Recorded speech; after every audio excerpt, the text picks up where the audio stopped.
Sa kanilang paglalakbay mula Judea patungong Galilea, dumaan si Jesus sa lupain ng Samaria. Pagod sa mahabang lakaran, siya ay naupo sa tabi ng balon ni Jacob sa bayan ng Sikar. "Babae, maaari mo ba akong painumin?" Nagtaka ang babae, sapagkat ang mga Hudyo at Samaritano ay hindi karaniwang nag-uusap. "Paano ninyo ako hinihinga ng tubig, gayong kayo ay Hudyo at ako ay Samaritana?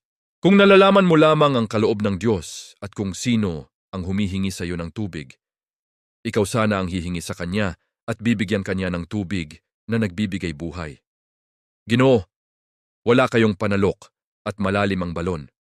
Saan ninyo kukunin ang tubig na iyan?" Unti-unting ipinahayag ni Jesus ang buhay ng babae, mga bagay na walang ibang nakaalam. "Ginoo, nakikita kong kayo ay isang propeta.